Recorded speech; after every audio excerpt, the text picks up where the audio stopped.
All right, good enough. Okay, what's the name of this other movie? I gotta find it. 10 from Outer Space. Plan 10, yes. I'm trying to find some of my photos for the background. Yay! Should I go with Delicious. Get off of me, cat? Down, down. I'm not gonna say anything. I meant like I'm watching this going, all right, this is out Ed Wood movies. I don't think I would ever used a fully articulated skeleton. They fucking with a logo stamped on the ass. They recorded the dialogue. Yeah. And mapped the performance to the dialogue. I could not. You told me that. I could not believe it. And I thought about it and realized so much. So it's like an animation. It's like a puppet show. Instead of automatic dialogue replacement, this is automatic performance replacement. Yeah.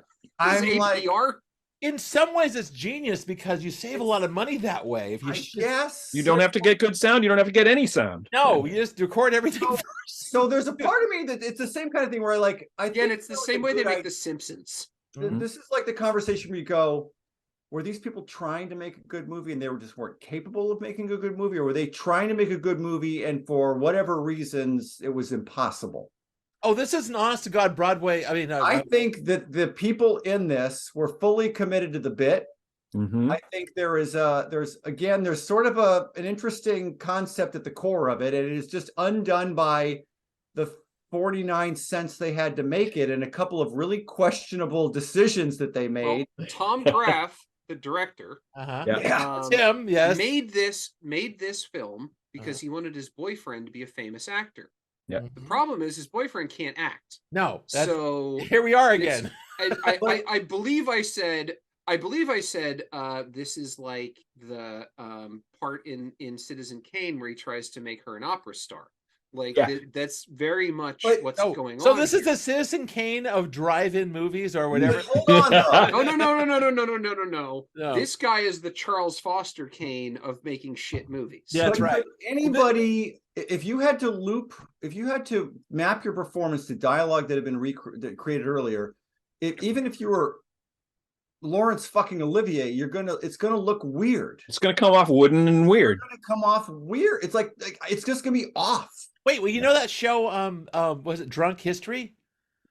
Yeah. Drunk History is kind of like makes fun. It kind of plays this idea about doing all the dialogue first and then having everybody lip sync to it later on. It's never supposed to be accurate, but I think that for what it's worth, them trying it that way it's kind of a noble effort. You know what I mean? It gives it a very weird version of the Uncanny Valley, where it's like it was filmed in Swedish. or some language that's like Finnish. Finnish is really close to English in terms of like word length and sentence what this whole construction. movie was like for me. It has that weird, like it was dubbed over from a foreign language, but not one of the ones we're used to, like German or Japanese. It's this is the greatest sci-fi movie in the 1950s from Czechoslovakia. Yes. Right. We dubbed it into English and here it is. Well, actually, I did watch that movie not too long ago. I was telling you guys about it. It's called Ikari XB1, I think. Which you'll make us watch pretty soon. Next time. I nearly picked it, guys, but it's even more boring than I Married a Monster from Outer Space, so I spared you. Yeah, but it is also got that effect.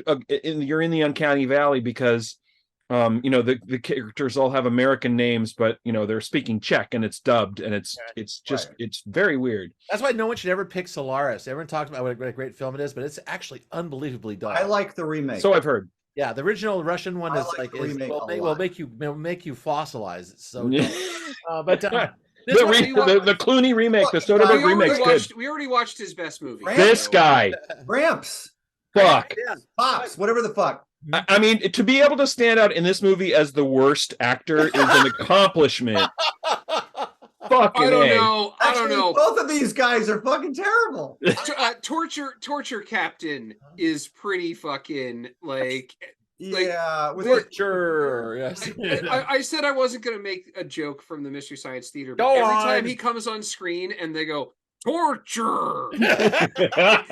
It's so good because that's talking about the captain of the ship. Yeah, that's all I can think too. We're gonna send him back. for torture, possibly execution. I got some trivia on that guy. The actor's name is King Moody, and it's his first movie. People our age may remember him as Ronald McDonald from all the 60s and 70s TV commercials. Okay. Yes. Yeah. This is where you got to start. I guess.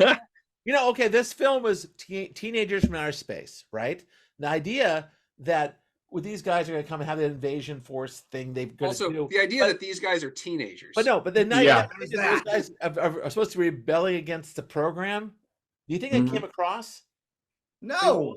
Wait a minute. What? Say that again? It's supposed to be teenagers from outer space. The idea that the idea is that you have teenagers who are supposed to be like rebels, right? Who aren't supposed to go with the program and have feelings and all that 50s teenager stuff. You know what I mean? Right. But was it evident in this film or not? Only one person rebelled. Well, that was enough, wasn't it? Maybe he was the teenager, and he's kind of the youngest looking one of the bunch. So it's teenager from outer space. It could be teenager singular. A teenager from outer space. You are the son of our leader. Yeah, and I'm gonna fuck some shit up. Oh boy, I found this movie fascinating. It was great. I adore this movie. It's a the fully articulated skeletons. I can't. Going like, I think I know where all these shooting locations are. I think I've driven on that road. They got the interior of the house because Tom Graeff pretended to be a fucking college student and then went and asked if he could just use the house for free, and they were just like, "Oh yeah, go right ahead." ahead. I love this movie half because of what it is and half because of all the backstory about Tom Graeff, of which there is. I'm sure you guys Googled him. There's a lot of stuff online. Oh, you mean like how he went insane after this and started declaring that he was Jesus Christ? It's not a happy story. Nope. Oh, did they lock him up? The fact that him and his best friend never spoke again after this because he fucked him out of $5,000. Two of the actors got fucked out of $5,000 that are in this movie because they paid $5,000. Invested. They never got their money back. Well, this is a definitely $20,000. Well, we actually, weirdly enough, we finally happened to call. Go ahead, Chris. Yeah, it's still a drastically small amount of money. Yeah, but this was the first, I think, real honest to God 59 Hollywood poverty room movie we've done on this show. This is an honest to God off studio.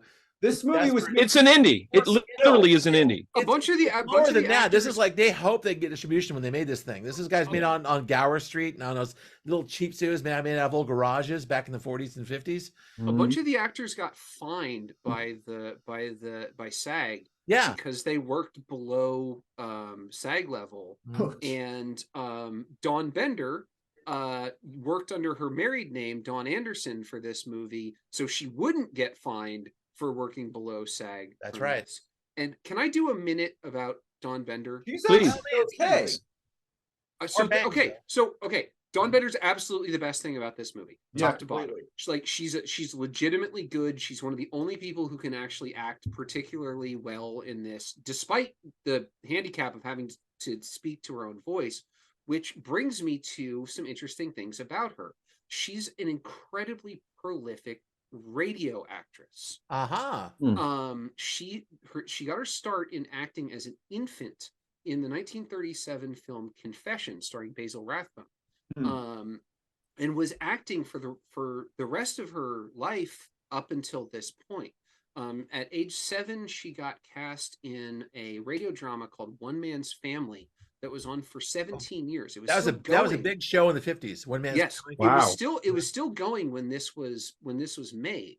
My mom distinctly remembers listening to One Man's Family because her parents were huge fans of it. She's a member of the 500 Club, which is child actors who appeared in at least 500 radio shows. Wow. She was incredibly prolific. What's she doing wasting her time in this shit? She was friends with Tom Graeff. Did Tom Graeff have a radio background? I don't know. I didn't. No, he went to UCLA. Because that would explain the pre-recording the audio. Right. Yeah, the audio gimmick. She also did. Hold on. I just want to go ahead to keep going. Go. Finish down this. She did a bunch of stage acting in the LA area too. Shortly after this film was made, she retired from acting. Wow. She just completely walked away from it. She was done. She went to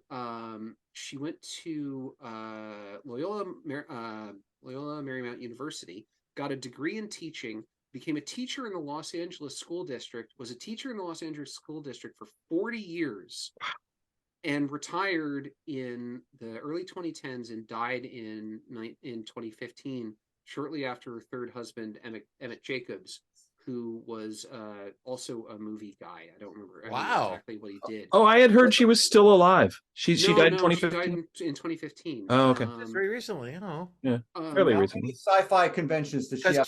Because cute, and again, cute bangs, man. But hold on. Somebody used to make a movie about her. True. Like, good point. What a fucking fascinating life this woman had. Like going from 1937, so like almost the dawn of sound movies, to this, the sort of golden age of schlock, and then just walking away and becoming a teacher for 40 years. Like that's so interesting. Like, well, you wonder what made the decision for her. This movie, maybe. No, she probably literally lost money on it. You know what I mean? Well, she did one more thing after this, which was a movie, which was like a semi-autobiographical thing that she did for a friend. Right. But besides that, it was just like, yeah, she just walked away. Yeah. No, I mean, there's you guys all saw the biopic, the Ed Wood biopic, and there's that great scene Phil Lugosi has to wrestle the. This feels like that. Octopus. Pull this string. Yeah. The fire rubber octopus, and he's like, oh fuck, okay, fine, but he commits. Yeah. And everybody in this movie. All right, Daddy, let's shoot this fucker. We gotta go in that cave now. Okay, fine. Well, yeah, this has definitely have an Edward D. Wood feel to it. What they ask these? Go for it, man. Know that this is fucking dumb. They're all. But they could make some serious money. They commit to the fullest extent of their ability, which they could make some serious money if this thing catches on. That's the thing. Come on, guys. Yeah, I know I know, but that's the one you're going with. Look how happy that lobster is. He's like, yeah, dude, as opposed to the lobster that's in the little cage that is absolutely dying.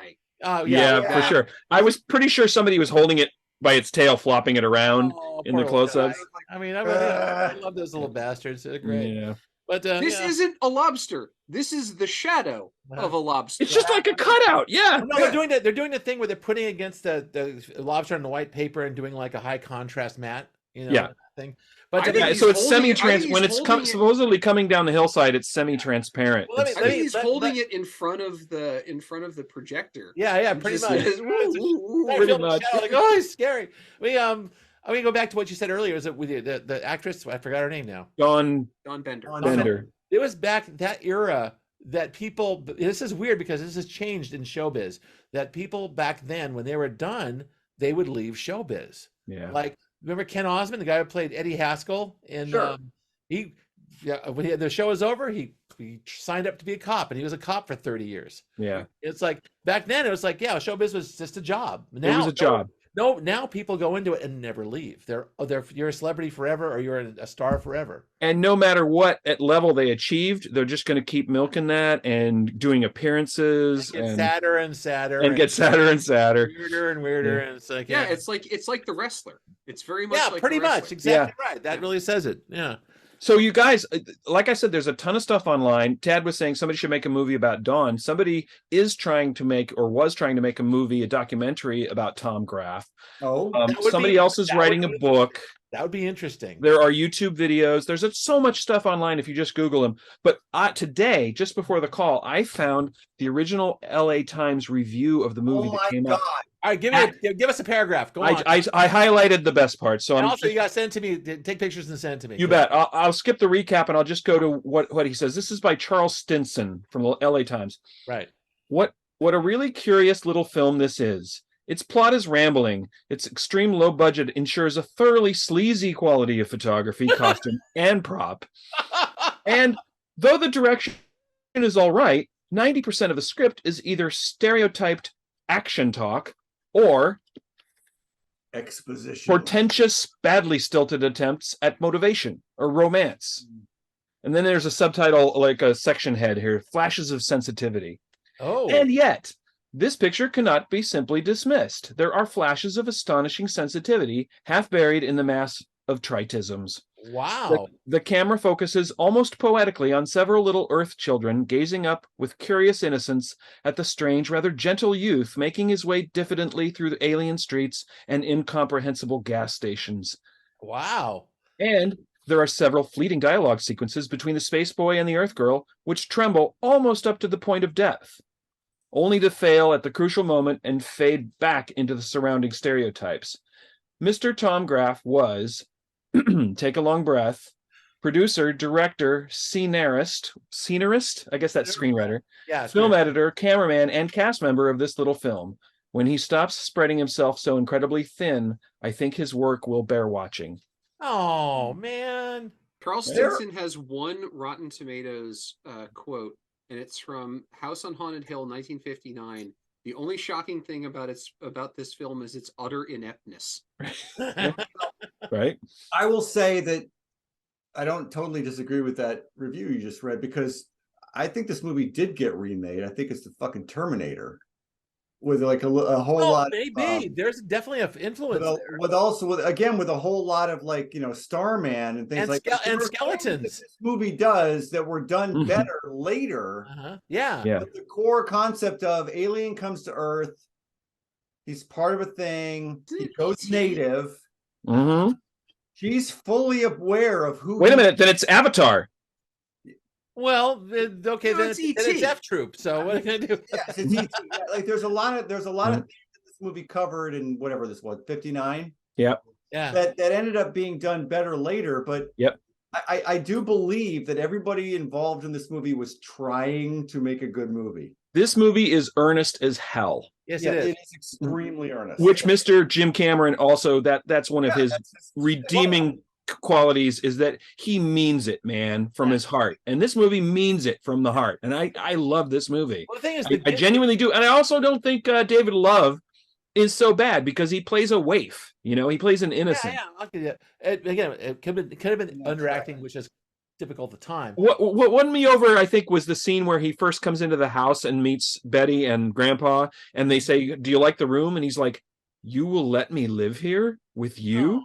It's sweet. It is. Also, by the way, I got to get another picture up in the background real quick. The thing is, before you go, the skeleton. Yeah, no shit. The skeleton thing in this thing, I think, is great, because it's like such a nice signature every time. Everybody remembers that about this movie. The thing. It's like he got a good gimmick going. It's because it runs beginning to end. Dog skeletons with one rented skeleton. I'm sure. Two. He got the dog one too. Oh yeah, the dog one, right? They had strings. They cut the strings and it fell. And he gets two shots. He gets 2 shots out of the dog one. I know, it's great. There are times you're like, I see the ingenuity here, and I'm going with the shot behind me is. Good Lord, John. I've got these. I can't really build an elaborate spaceship, so I'm going to design one that burrows into the ground, so I don't have to show the whole thing. Also, and we're going to reuse that effect. Also, yes. John, isn't that the spaceship that was in your backyard when you were a kid? It's pretty close, yeah. Okay, just check. I was thinking about that. It's like giving away my darkest secrets on the air here. I watched this entire movie going, God, you could literally see the pre-take conversation that happened like over and over, like, okay, how are we going to do this one? I don't know, let's just like we'll put the camera here, and then that way you can't see like they're constantly it's the Spielberg stare. They're doing the Spielberg stare. Yes, at the end that's all they have, because they're out of money. At least there's a spaceship at the beginning. When the fleet comes, it's just people staring into the sky. I know. Counters, man. Yeah. Spielberg stare. That's good director work. Say, look over there. But Spielberg cuts to the spaceship. They didn't have any money. They're all looking at the sky, like talking about the bazillions of ships. They're all coming this way to see it. And then when all the fleet comes in and crashes, he cuts to like, what is that? Like a fucking geyser? A volcano with steam coming out, and we have to accept that that's an explosion. It's stock footage of a fucking volcano. I know, it's sad. It is. This movie won me. Like, I was on its side. Like, yes, I'm rooting for you guys to make something sort of coherent. 100%. You know, this film is a 3-legged dog. You want to hug it and take. It's a dancing bear. It's a dancing bear. It's like, poor little film. Yes. It's gonna It's be adorable. It's adorable. And I just want to say, I saw it as a kid, and I remembered nothing but the skeleton in the pool. There it is. I rewatched it a few years ago, and I was thinking, my God, this thing is cheap and bad. But it won me over. And here is the scene where it won me over, because for a few minutes, this is the best scene. This is where he's on the doctor's table getting the bullets taken out of him, and they're watching him fade in and out of consciousness. And all of a sudden, I was watching this, and the suspense was working for me. That scene works. Yeah. That scene works. You get Thor's point of view of them in the chair, and then the camera weaves, and it comes back, and the chairs are empty. That's good filmmaking, man. Yeah. I'm also thinking maybe because the director was the actor's boyfriend, or there's this weird something like that. There's the level of commitment. There's a weird porny interest in this kind of suffering. You know what I mean? Well, he wanted to make him a star. I guess, but it got weird once in a while. Now that I know that, it's like, ooh. There's a male gaze about it. There's a male gaze about it. Thank you very much. Yeah. He's looking. Hey, you know what? It's nice to have a movie where the male gaze isn't directed at the 20-something female. You know what? Right. You all the points to you for that one. I'm going to rack you over 100% on that one, because you're absolutely right. Because this have a gay subtext, and it's just so thoroughly buried in the 50s. I mean, you can't tell that by the clothes. Well, there you go. This is look. They're wearing belted jumpsuits. Come on. Right. With that cool chevron thing going on the chest. I wanted to point out, of the two movies, it's basically very similar plots. Extremely. But this one's better because, like I said, the guy from I Married a Monster from Outer Space never commits. He waffles. He's like, well, I love you, but we're going to continue invading the Earth. Everybody in here is on all in. This guy's all the other aliens are, we're going to invade the Earth. And then Derek, he's a what do you call it? A conscientious objector. He's a conscientious deserter. Oh, he's a teenager. Damn it! From the first scene. He makes his choice the moment he gets out of the ship. He points the gun at the rest of the guys and he goes, "Fuck you." There were people in this era who dodged the draft to go to Korea. Nonetheless, they were making about the teenage. Korea. The 50s was a teenage panic era. This is a statement about the teenage panic. Right. Teenagers are running wild. They're out of control. They're out of control. That's what's going on there. But he's not portrayed as out of control. He's portrayed as the only one with a moral center. But the thing is, that's A, and B also the authority he's rebelling against is an alien authority, which is interesting. Which is kind of cool, because you get very cool. You get in his spiel what a totalitarian society they come from. Yeah, it's a trope now. Yeah, and he's going to the relative freedom of 1950s America. Well, at least the streets are well paved. It's a metaphor, man. Yeah, and Mussolini made the trains run on time. I know. There's benefits to living in that. And he didn't even really do that. The radiation was good for you back then. You never did that. Okay, good enough. At the end of the day, this is a bad movie that dreams of being a good movie. Yeah. I love it for that. Yeah. And so it's a terrible fucking movie. Okay, are we doing thumbs? It's so hard to be a good one. Yeah, we have to stop. Or one of you is going to try to convince me that the beginning of Koyaanisqatsi is based on zooming in on the volcano, and I'm going to have to kill you. No, I like that movie. I'm not saying a word about that film, but anyway, know where I stand. I'm halfway between, because it's like the production values are a drag on this thing. Yeah. So that's just the thing. But I love that whole Edward Wood. We're all going to make a great goddamn movie. Yes. So it's right in the middle. But again, my next picture will be better. Much like Ed Wood, I would rather watch a movie about this movie getting made about Tom than Graeff. Watch this movie. That's, I know.